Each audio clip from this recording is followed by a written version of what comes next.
అందరికీ నమస్కారం. శుక్రవారం 5వ తారీఖు ఇండిగో ఫ్లైట్లో ఎవరైతే ప్రయాణం చేయాలనుకుని ఉంటారో చాలా మట్టుకైతే 400 ఫ్లైట్లు అయితే మొన్న శుక్రవారం నిన్నటి రోజునైతే క్యాన్సిల్ అయితే అయిపోయాయి. చాలా మట్టుకి కువైట్లోను అలాగే మన డొమెస్టిక్ మన ఇండియాలో చాలామంది ఇబ్బంది పడైతే ఉంటారు.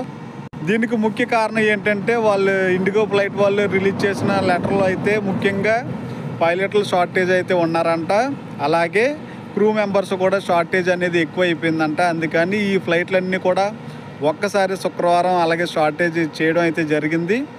మరలా ఎవరన్నా ఇండిగో ఫ్లైట్లో ప్రయాణం చేయాలనుకుంటే ముందుగా అయితే ఎంక్వైరీ అయితే చేయండి. మీరు టికెట్ మీద మీకు నెంబర్ అయితే ఉంటుంది కాబట్టి ఒకసారి ఎయిర్పోర్ట్లో మీరు ఎంక్వైరీ చేసి మీరు ఫ్లై చేయడం చాలా మంచిది. ఎందుకంటే మీరు వెళ్ళిన తర్వాత ఫ్లైట్ క్యాన్సిల్ అయ్యిందో లేదన్నది మీకు అక్కడ తెలుసుకునే కంటే ముందుగానే మీరు ఎంక్వైరీ చేసుకుని అయితే వెళ్ళండి. ఈ క్యాన్సిల్ అయిన ఫ్లైట్లన్నీ కూడా మరలా ఈ ఆపరేషన్స్ కరెక్ట్గా జరగాలంటే దగ్గరగా డిసెంబర్ 20 వరకు అయితే వాళ్ళే టైం అయితే పెట్టారు. అందులో ఇండిగో ప్రయాణం చేయాలనుకుంటే ప్రతి ఒక్కరు కూడా ముందు ఎంక్వైరీ అయితే చేసుకోండి. ఇండిగోలో ఫ్లైట్ బుక్ చేసుకోవాలన్నా కూడా ముందుగా ఎంక్వైరీ అయితే చేసుకుని అయితే వెళ్ళాలి.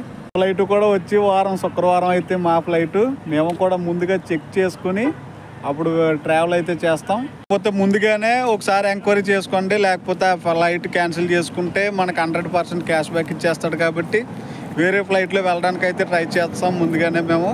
నేను ఆల్రెడీ ఎంక్వైరీ చేశాను. మా ఫ్లైట్ అయితే కువైట్ నుండి అయితే బాగానే వెళ్ళాయంట. హైదరాబాద్ వరకు అయితే బాగానే వెళ్ళాయంట.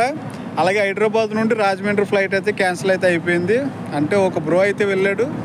ఆ బ్రోని అడిగితే ఎలాగని చెప్పారు. వెళ్ళాలనుకుంటే ముందుగా ఎంక్వైరీ చేసుకుని అయితే వెళ్ళండి. ఇండిగో ఫ్లైట్ల గురించి అయితే ఈ ఇన్ఫర్మేషన్ అయితే చెప్తున్నాను.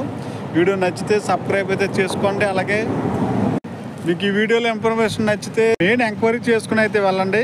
అలాగే ఈ ఇన్ఫర్మేషన్ నచ్చితే సబ్స్క్రైబ్ అయితే చేసుకోండి.